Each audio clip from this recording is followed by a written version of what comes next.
Hi, we are here today with Damon John, the shark from Shark Tank.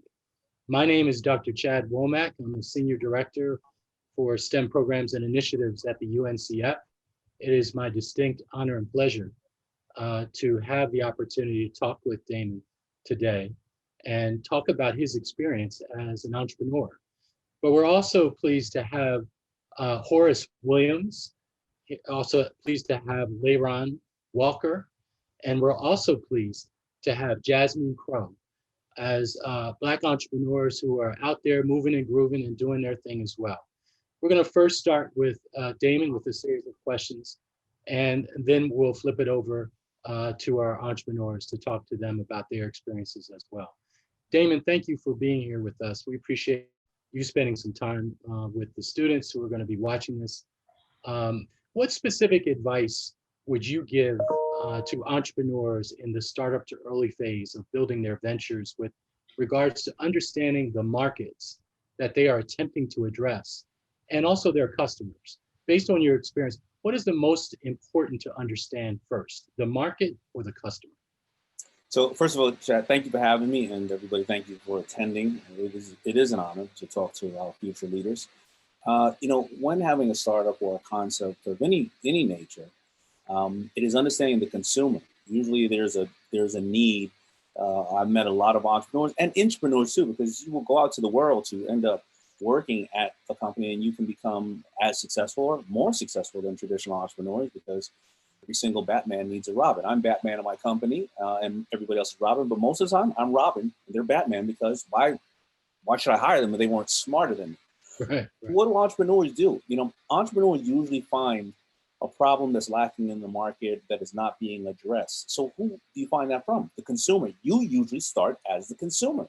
I started as somebody who felt that I was buying clothes from designers that were taking my money saying, we don't like you. We don't like your color. We don't like you. Even if you were white, we don't like because you wear hip hop or you love hip hop or you wear your clothes too baggy. So I said, who's ever going to supply to somebody who loves? Whether it's Mark Zuckerberg saying, I don't have people to communicate in Ivy League schools on a different platform. You start with the consumer, and that's how you start to educate yourself on what's your unique selling proposition and how can you over deliver to that consumer.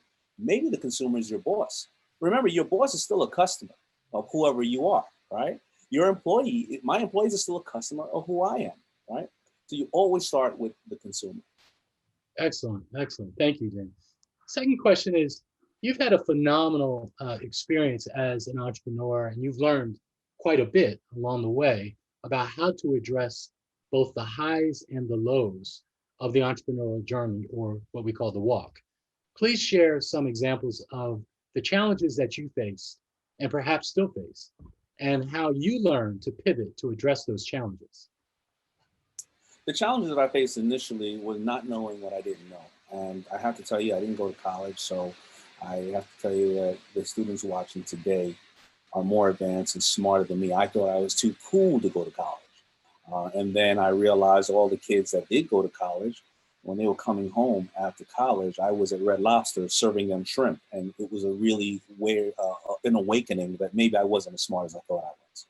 So first of all, it is to know to go out and have intelligence and keep educating yourself. Also, if you're in college, you have a vast network of people, whether it's professors, whether it's students, it's alumni who have been where you are or have a passion for what you're doing. And these are the tentacles that you need. And I didn't have those people around me. I had to go out and seek mentors. And yes, they helped me. But they weren't able to zero in on what the students are today are facing and being able to give that help. So those were my obstacles. Financial intelligence was also an obstacle. I closed food down 3 times from 89 to 92 because I ran out of capital, but I only ran out of $500 or $1,000. Then I mortgaged my home and I was almost homeless after mortgaging my home because I didn't know how money worked. Again, I was not smart enough to understand accounting and or business. That many of the students have. So those are the biggest obstacles, not knowing what you don't know, as well as not having financial intelligence.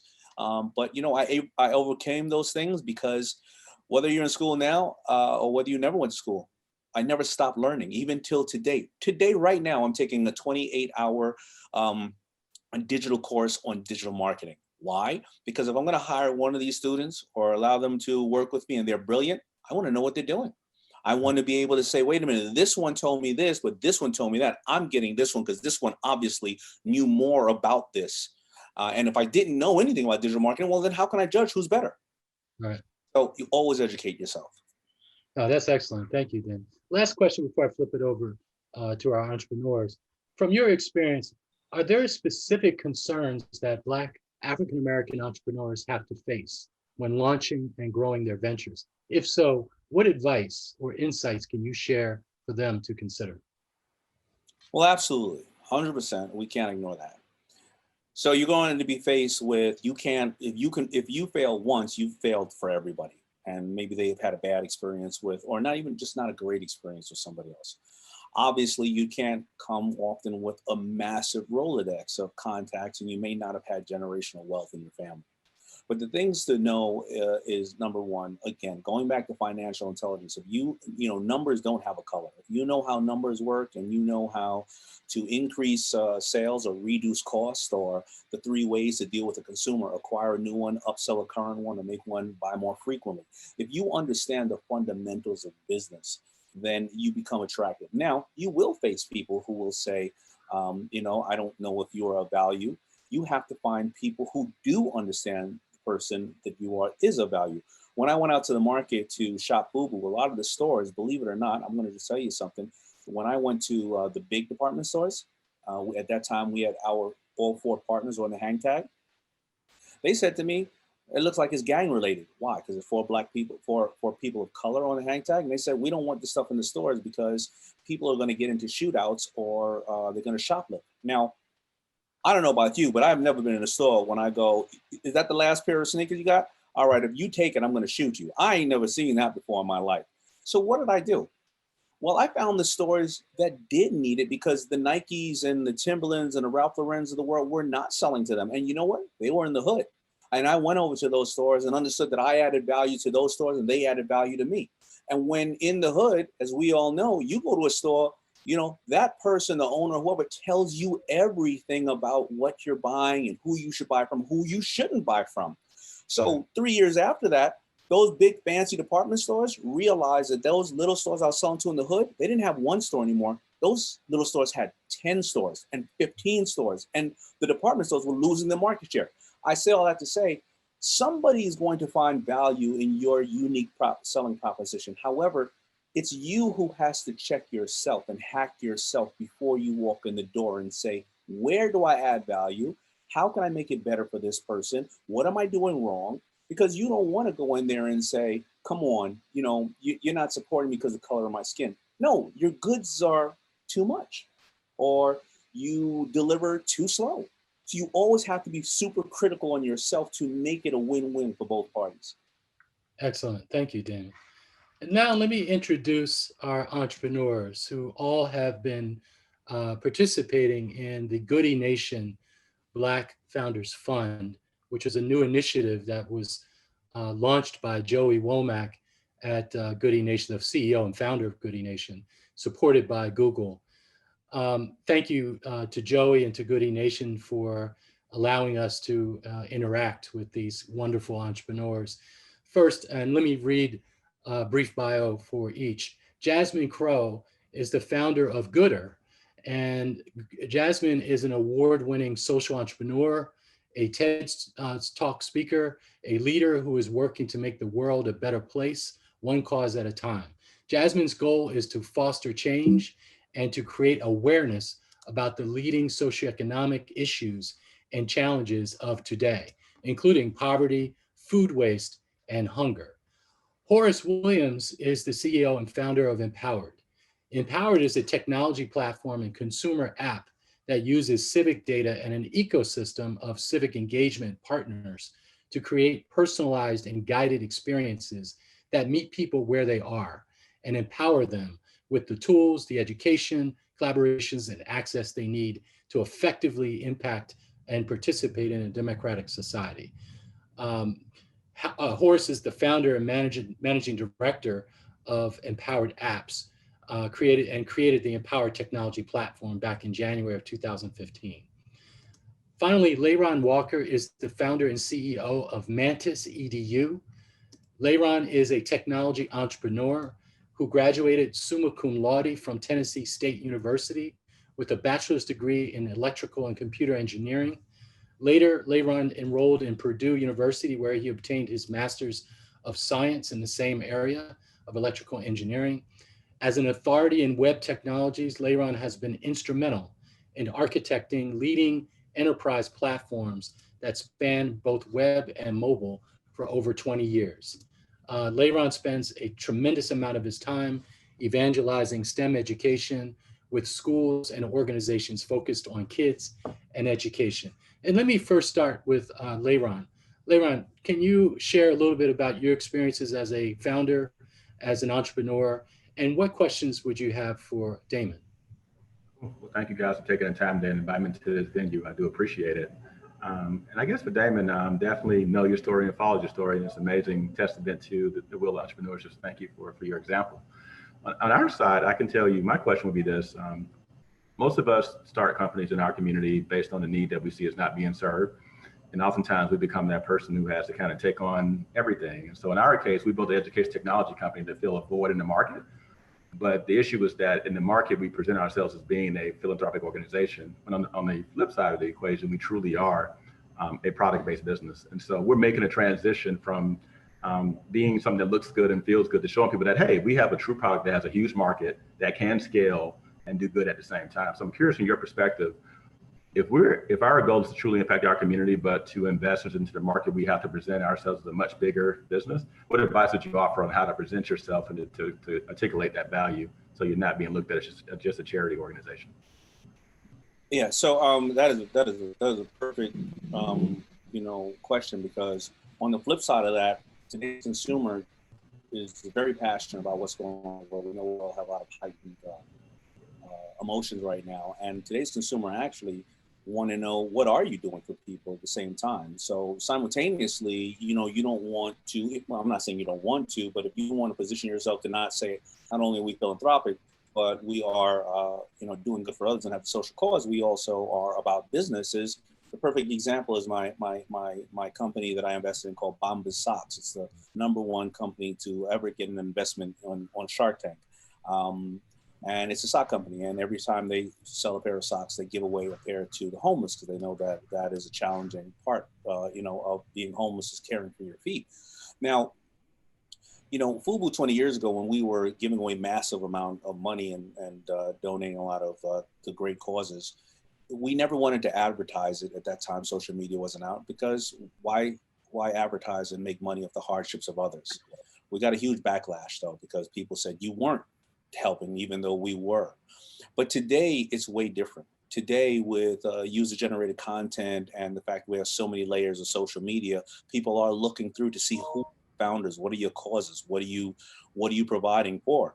And I found that the reason why Bombas is one of the most successful products, well, it is the most successful product in Shark Tank history, is unlike the past 20 years ago when I gave it to office at the end of the year. Today's consumer says, oh, I gave 30 times this year. I'd give 30 times this year. Every time I bought this, I helped clean up the ocean. Every time I bought this, I stopped human trafficking. Every time I bought this, I took illegal guns off the street. And that's why Bombas has scaled so much, because people want to be part of something great and they want to talk about it. So, and they're not mad that you're making money, but it's in their best interest to say, okay, they can make money all they want. I have a good pair of socks. Obviously, product is king, but together we are collectively helping somebody else. So I just think that the communication needs to be just a little more positioned on, exactly, that theory. Thank you for that. Jasmine, you have a really interesting business profile and background with Gooder. Can you give us some insight on what you're trying to accomplish and what questions you might have for Damon? Yeah, thanks again for having me. I guess what we're trying to accomplish at Gooder is quite simple. We're living in a country where this year over 80 billion pounds of perfectly good food is going to go to waste, and that's at the consumer level. So from businesses like restaurants, hotels, colleges, universities, grocery stores that we frequent. And at the same time, we have almost 50 million people that are going to go to bed hungry tonight and wake up tomorrow not knowing when and where their next meal is coming from. And so we actually believe at Gooder that hunger is not an issue of scarcity, it's a matter of logistics. And we are trying to connect businesses that have excess food with people that need it. I think, I actually pitched in front of Damon in 2017 when I was first starting Gooder years ago at the Miller Lite Tap the Future in Atlanta. And so I think what I would like to ask, and I think would help a lot of students is, what are the key things that an entrepreneur needs to know about their business when they're pitching investors? Well, excellent. I do want to point out that as you were opening, with who you are, I said to myself, I think I know this person, or I've seen this person. And I think that is something that everybody here can learn from who is watching us, that it's not the first time, it's not the second, it's not the third time. And as you grow the business, you keep improving, and you put yourself and be vulnerable and get up there on the stage and get knocked down and learn and reconfigure whatever you're doing. And sooner or later, because listen, Jasmine, in probably another couple of years, I'll be calling you saying, you know what, I've been hearing about you all over. Why didn't you, do this? So, it shows about, actually having persistence. What does an entrepreneur need to be able to present to an investor? Number one, investors really look for, now you need to know the target, the investor. Are they in it because they need a financial return? Are they in it because they want to be part of a charitable cause? They want to make a difference, whatever the case is. So why, right? Because if you go after venture firms, a lot of them have a very, very, very straightforward thing. We have $100 million and we are only going to 10 companies because we don't want to write $100 million checks. We want to write $10 million checks, and we only like medical tech. And we want to have an X amount of return. We want to be out of this fund for 5 to 7 years. And we know that 2 of these will be rock stars and the other 8 may be dogs. That's where they are. An angel investor will have different causes. Listen, you know what? I think that I have a chain of restaurants or a chain of hotels, and I am mad that I have to throw that food away. And I need somebody like a Gooder, and I need some place that I think that, first of all, maybe I can make a profit. But more importantly, I already have the strategic relationship of the things you need. So now you know the target. Now you start to resonate with the target. It's kind of like an infomercial. Has this ever happened to you? And then you said, there's gotta be a better way, and so that's what you're doing.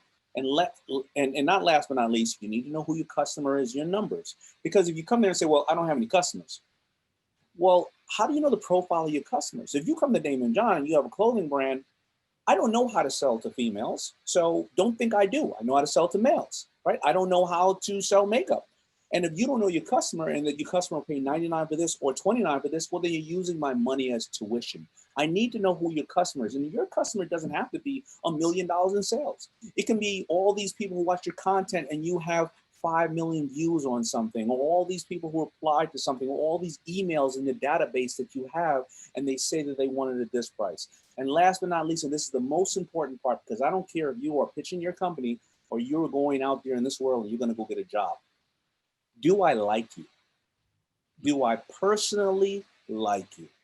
You can have your resume, and I want to know, once I see your resume, once you graduate this amazing college and you have all this information, can I sit there on Zoom across from you 8 hours a day, 5 days a week for maybe 5 years, or next to you for that amount of time? And we're human beings, because you got to understand, if I need to go make money, I don't necessarily have to invest in your company. Maybe I like your company. Maybe I like you got a brand of sponges. I'll buy one sponge. I don't need to invest. And if I'm going to have to deal with you, then I need to like you, because if I just want to make money, well, then here Elon Musk, here the late, great Steve Jobs, here Shopify, I send over my money. They don't call me for nothing. So if I'm going to talk to you, I need to like you. And those are the keys to being able to pitch yourself, whether it to be a new and next employer or whether it be your company. Love it. Thank you. Horace, you've built a really interesting technology platform called Empowered. Can you describe what the platform actually does, what you're trying to accomplish, and your questions for Damon John? Sure. And thank you to you and Damon for having me here today to talk about Empowered and answer some questions I have as well. So technology that we produce is a combination of civic data. We manage elected official data for throughout the country. Right now we have about 40,000 offices that we tie to jurisdiction boundaries that help people identify who represents them and what they do, their election dates, their term periods, things like that. We also interconnect to local and state level organizations, advocacy groups, charities, and things along those lines to create this ecosystem of civic engagement opportunities that allow people to know how they can become involved. We look at Empowered as this means of facilitating this guided path towards having an impact, right? Like, how do people get engaged? There's no real way, there's no segue in participating in democracy or being an active constituent or even feeling, no pun intended, empowered, right? Because most people don't know where to start. So we learn about you and then we curate this experience around who you are and what's important to you. And then we provide you this path that meets you where you are using our technology to say, this is who you should donate to. This is who you should advocate with. This is your next election day. This is the next time you should vote. This is what this elected official means to you and your community. Like, we really, put that into, I would call, like a calculator formula, right? Like, you don't have to be as educated as a lobbyist around politics, but if you have your phone there, then you can pretty much navigate it in a way that you can yield the results, particularly for yourself, your family, and your community. And, and that's feeling empowered, right? So that's what the technology is, and that's what we do. The question I have for Damon is, he actually picks up on something you've noted earlier, which is the heightened political climate that we're in, and with everything that's going on. From an entrepreneur, from a master entrepreneur's mindset, how do you look at the climate we're in, and what innovation would you like to see come out of it as a result? Like, I know I've sat in my room and been creative, and others have as well, and thought, man, this would be a good thing to have in this climate, or this would be a good business to start in this climate. What is your foresight on that? Well, that's a tough question, because thank God you didn't ask me about technology, because you probably have one of the biggest brains I've ever seen in my life. So that'll be answer. I make T-shirts for a living, right? So, what is the technology to have? Well, I would have to say that, the best way I can simplify it is there's nothing new in this world. It's a new form of delivery. You may make it lighter, stronger, faster, or find a new customer, right? Uber is still a limousine service. It just has geo tracking, right? The Snuggie, it's still a blanket. It just has 2 holes in it. And Facebook's a nasty chain letter, right? However, there's new ways that they've applied the way to get into people.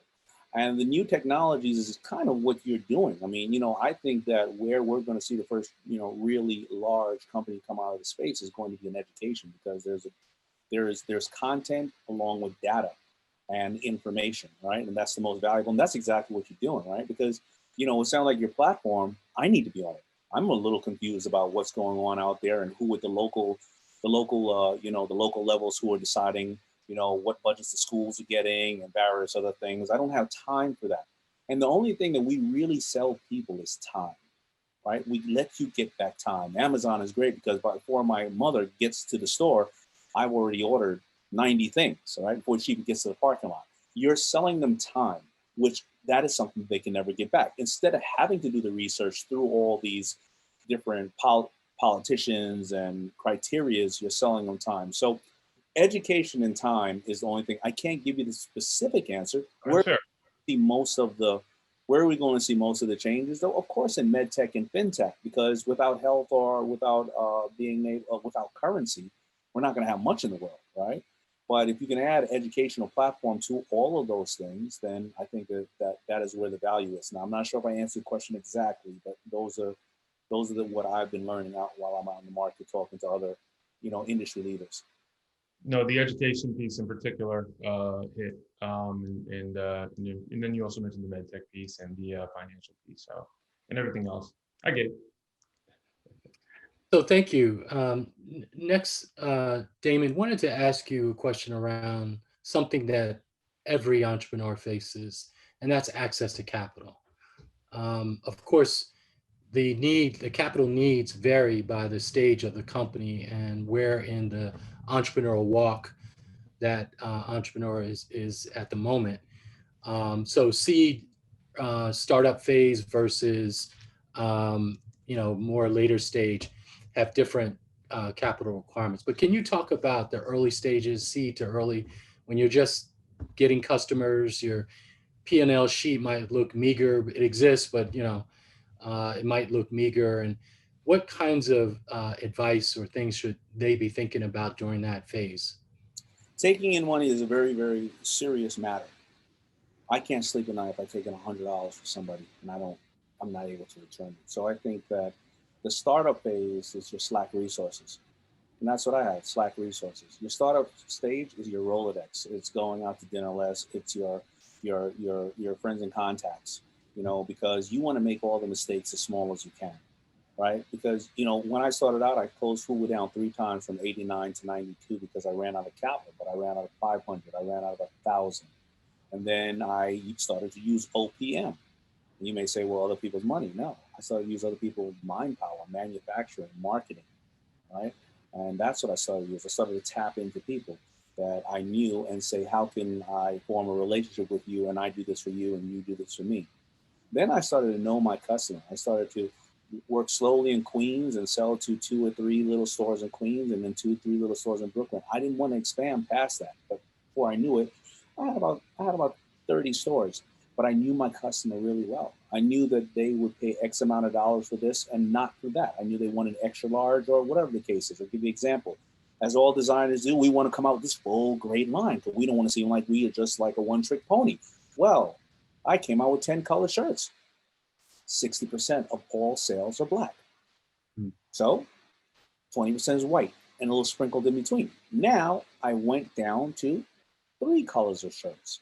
At that time, everybody's wearing a XX. So what did I do?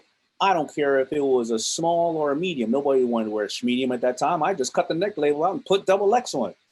And I had 10 logos and nobody bought all 10. They only liked 2. I started to narrow it down. I only had 2 types of styles, a screen print and embroidery. I knew the screen print could sell at 29, the embroidery sold at 49. Then I was able to give that data over to when I got a manufacturing distribution deal. And they said, okay, we can replicate this model in every single city, in every single country around the world, because you gave us the data. And that I didn't raise capital for a long period of time. Because if you go out to backers and you go to get money, well, if you don't know who your customers are, then you're using my money as tuition. But if you go out and raise $50,000 for your startup right now and you give away 3%, well, I hope your startup goes to become a $10 million startup. But you now have to raise another $3 million. Well, I'm not giving up my 30%. Well, now you have to give away so much, you're back to working for somebody like you've been trying to avoid. So I say that the best thing to do is the first 2 to 3 years, really do not take in any capital. You will retain so much more of your business. And the more you have of knowledge, the more you have of sales, the cheaper the money gets. You see, I may want 20% or 30% for $50,000, 2 or 3 years in when you're like, I can't keep up with the orders or I can't keep up with the technology. I can't keep up with the demand. Well, then a bank may loan you that money at 7% and not take any percentage of your company. They just may loan you the money on the dollar. So do not take in money early. Don't get spoiled by the rock star stories you hear about. We raised $2 million, $4 million, $6 million. The number one reason why startups go out of business is actually overfunding. They actually borrow too much. And I'm not talking about the millions of dollars. I'm talking about you go out and take a loan on your mother's house or whatever the case is. You get $100,000 because you want to open a bakery. All right, no problem. But you never sold not one cupcake yet. But you get this long-term lease. You have a register that looks like a cupcake. Your hats look like cupcakes. Really amazing. The kid you hire, every time they sell a cupcake, they put another cupcake in their pocket. And you find out, though, that there's been a little old lady in a church 2 blocks away that's been slinging cupcakes out of the church for the last 20 years that nobody will ever buy a cupcake from you. And by the way, you got peanuts in your cupcake and there's a kid in the school next door that has a peanut allergy. They got to circle off for 5 miles. Now, all of a sudden, you're out of $100,000. Your credit is ruined for 7 years and your friends aren't talking to you. So you got to raise money when the money is needed. And there's only a couple of times to raise money: when you can't keep up with orders, when you need to improve machinery and or equipment because you can't keep up with orders. And those are really the main times. And of course, and machinery and equipment could be staff for programming and software and various other things. So I say all that to say, don't take in money until you are absolutely ready, because you don't want Damon John, Kevin O'Leary, or all of us calling you every day talking about why you out in the club. You should be working. You don't want a partner. Well, I don't know about anybody else, but I'm hungry. And not for cupcakes. No, I appreciate that. Thank you. But it's a nice segue into the next question. And I want to then open it up again to the entrepreneurs that are with us. And that is this issue around risk. Risk is a loaded term and word. It means different things to different people. Risk, can be something that people dread and fear. But I have a feeling you have learned to manage risk. And I think you began to talk about risk from the financial standpoint. Can you give us your definition of risk, and how should entrepreneurs think about managing risk as they grow their ventures? Yeah, and that's a great question. Risk is, what is your worst case scenario and your downside, and what can you afford to lose? Can you afford to lose time? Can you afford to lose capital? Can you afford to lose friends? Can you afford to lose whatever the case is? And what's your worst case scenario? And as you educate yourself on your worst case scenario. You don't go to Vegas and never play blackjack and play the $1,000 a hand game. You play $1,001 a hand games. A lot of people think that entrepreneurs just risk it all and they fly by the seat of their pants, and that corporations and companies all have it all figured out.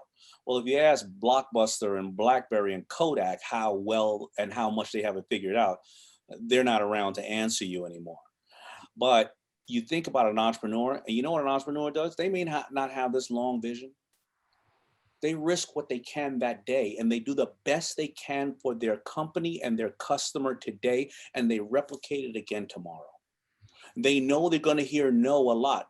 That's why they don't want to put too much at risk. They want to slowly step forward, because it's always 2 step forward, 2 step back. Like all these great entrepreneurs on here, you're going to hear no. I love when I was out and I was watching President Obama interview Mark Zuckerberg. Now, Mark's doing pretty good these days. I don't think he's going to need to get a job at the grocery store bagging groceries. But Mark was like, I still hear no, but I don't mind because I'm still taking risk. And I said, how is Mark Zuckerberg hearing no? Well, when I had my platform on Ivy League schools and we said we're going to open it up to all the colleges, they said it'll never work. No, you're going to fail. Then when we opened it up to high school kids, are you kidding me? A high school kid's going to be on the same platform as a college kid, or the college kid vice versa? No. Wait a minute. We're going to open it up to everybody. So you're telling me Nana is going to be on the same exact platform that I'm on? It'll never work. All right. We're moving from laptops because smartphones are really becoming popular. So we're going to put it on smartphones. Nobody in the world is going to be looking at Facebook when they are on a smartphone. You're not going to be able to take it across seas to other countries. Is that right? You're going to need to hear no, but what you're going to do is manage your downside. What's it going to hurt if I take it from this platform to another, that I can do a small test of it? I can try. So that's exactly how you manage your risk. What is at your disposable? What is at your hands and your tips to be able to, and your fingertips to be able to put out? And if you lose, how bad is it? Mm-hmm. No, that's excellent. Thank you so much. I want to open it back up. Jasmine, do you have some additional questions based on the conversation that we've been having? No, I don't have any questions. I'm just learning a lot. I am too. Horace, any additional questions for Damon? No, I can't say. I'm a spectator as well. I'm just taking it in. So no, it's no questions on my end. Leiron, any additional questions you might have?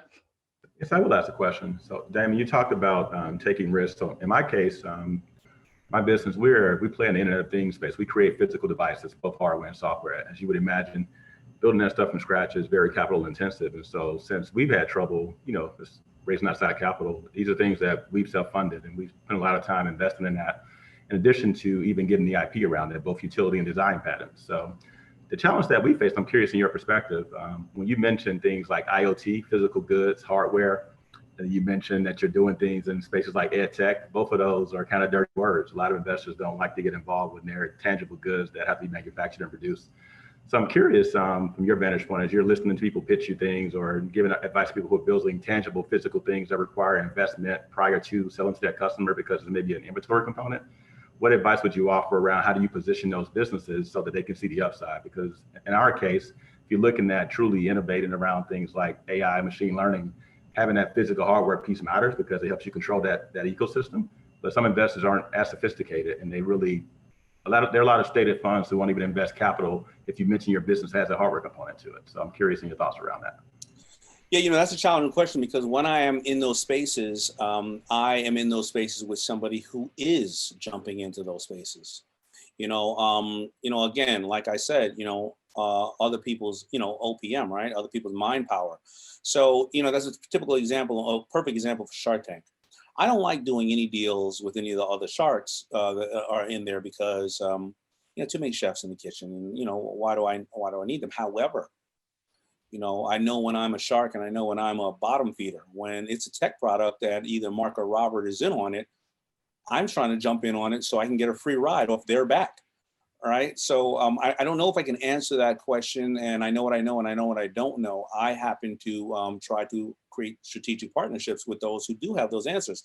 Now, how can you find other strategic partners who are hardware makers to utilize their facilities and their manufacturing becomes the question. I don't know if you're talking to them. I mean, when I went over to Samsung's textile division, what they were doing was they were only making bubble coats, the big winter goose coats. And I said to them, well, you already have the manufacturing and you already sell to all the department stores. What are you doing during the summer? They were like, well, we rent out the factory to other people, Well, okay. I said, can I put my jeans and t-shirts in there during that time? Because you already got the space and you already know the distribution. They said, sure. Now, they were doing $30 million a year on those bubble coats. I ended up doing $350 million a year. And they closed that bubble coat division because I utilized the things that they had. They had contacts and they had manufacturing and they had funding. You see, so how can you find somebody to work with that? And I'm not sure if I answered the question accurately, but when you're looking at hardware and stuff like that, go to somebody who's already in the business. And by the way, when you go to those people who are in the business, don't go after number one and number two. That's where people make mistakes. They go after number one and number two. The last people you should ever call and I'm always going to go back to clothing, but I can go back to anything else. The last people you should call in clothing to go to have an acquisition or do a deal with is Nike and Louis Vuitton and Ralph Lauren. They don't need you. Go to somebody who's number 20 or 50 or 60 in the market, has all the components needed, but they just can't get anywhere. And you're going to be the rock star who's going to get them from number 60 to number 5 or to number wherever it's going to be. And that's the way you need to think of it. Excellent. Thank you for that. Well, Damon, this has been an absolutely outstanding experience. You are truly a master. This is a master class that you're giving. Thank you. I should note that Shark Tank is our favorite show in this household.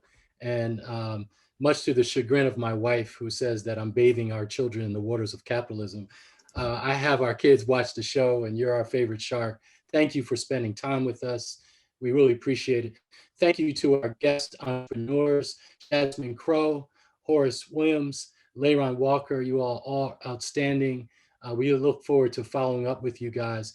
Damon, any last message or inspiration that you want to give us as we leave?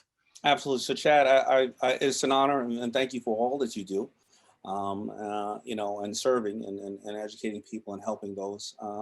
Listen, Leiron, Horace, and Jasmine, you are the future. Every one of you are seeing a problem that's out there that, when I was growing up, I was probably one of the first to have a cause-related brand, and they always say that food was the first hashtag of clothing. Before that, it was all about making money, and making it they will come, and what you're doing is going to change the world. And more importantly, what you're doing right now for the kids that are watching us right now, they're the ones who are being baptized by fire. right? And they are coming up in a time and an age when everybody's antennas are up to, are you going to help socially, as well as who are we going to help socially, because we've been doing the wrong thing or we haven't been doing the right thing. So this is an opportune time for the young minds and the brilliant minds who have a passion, who has an education, to go out there and change the world. And I don't want you guys to rest and think that, you know, it's going to be easy. However, you know, technology wasn't out the way it is when Chad and I were coming up. Right now, I'm watching kids and people, not even kids, people. I'm watching them, instead of having to travel, you know, to see buyers and, you know, and businesses and or investors, instead of having to travel over the course of a month, they're seeing them all on one day on Zoom. So you have to keep hitting as many doors as you can.